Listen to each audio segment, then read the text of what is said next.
আসসালামু আলাইকুম এভরিওয়ান, মেজাজ কিচেন থেকে সবাইকে স্বাগতম। আমি আজকে আপনাদেরকে সবজি রান্না করে দেখাবো। এখানে আমি কুমড়া, গাজর, মূলা, আলু এগুলো নিয়ে নিছি পেঁয়াজ কুচি আর মরিচ। এখন দিয়ে দেবো বেশ পরিমাণ পানি, জালটা ধরিয়ে দিয়ে দিব হলুদের গুঁড়া, দিয়ে দিব লবণ পরিমাণ মতো, আর দিয়ে দিব এই যে সিদ্ধ রাখা ছোলা। এটা ছোলা সিদ্ধ, দেখেন এই সিদ্ধ প্রেসার কুকারে আমি সিদ্ধ করে নিয়ে নিয়েছি।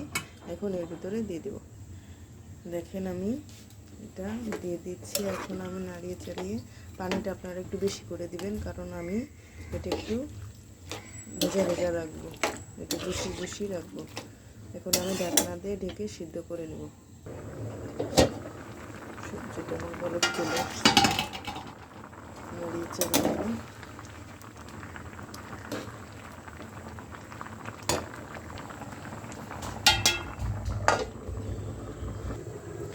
সবজিটা বাগার দেওয়ার জন্য এখানে নিচে আমি রসুন পাটায় থেতলে নিয়েছি, একটা তেজপাতা ছিঁড়ে নিয়েছি, আর দারচিনি, সামান্য পরিমাণে জিরা আর মেথি, এটা দিয়ে আমি বাগার দিব। তেল দিয়ে আমি জালটা ধরিয়ে নিয়েছি।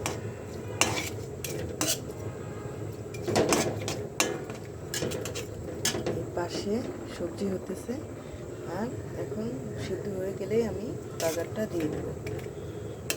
আপনারা সবজিটা যত তাড়াতাড়ি কুকিং করবেন, রান্না করবেন, তত সবজিটা খেতে ভালো লাগবে, আর সবজির পুষ্টিগুণাগুণও ঠিকঠাক।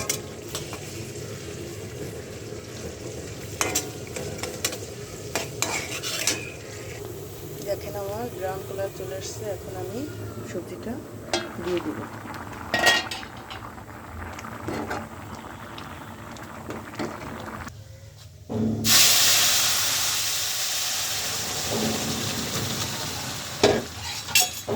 এইভাবে সাথে সাথে ঢেকে দিবেন, তাহলে এইটা বাগারের স্মেলটা ভিতরেই থাকবে, সবজির ভিতরে ঢুকে যাবে।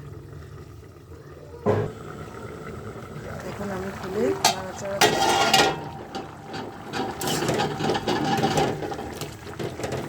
এভাবে করে একটু করে কিছু সবজি ভেঙে দিব। ভেঙে দিলে সবজিটা খেতে আরও দারুণ হবে। দেখুন আমি এরকম কিছু আলু গলিয়ে নিচ্ছি, তাহলে সবজিটা খেতে আরও দারুণ লাগবে। সবজিটা আমার হয়ে গেছে, এখন ধনিয়ার পাতা দিয়ে নামিয়ে ফেলবো। দেখেন মাশাআল্লাহ কত সুন্দর সবজি হয়েছে। চলেন আমি একটা রুটি সেঁকে খেয়ে দেখাই।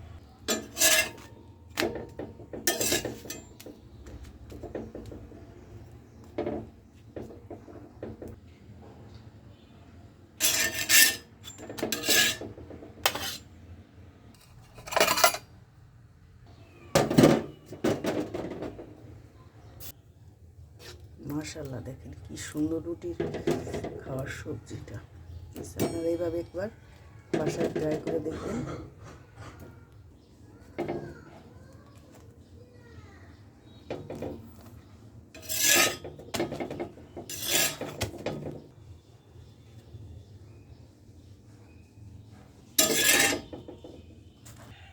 মাশাআল্লাহ দেখেন আমি আপনাদেরকে খেয়ে দেখাচ্ছি এরকম।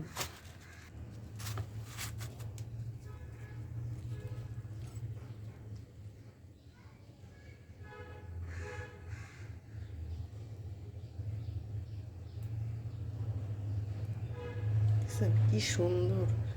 ওকে, থ্যাংক ইউ।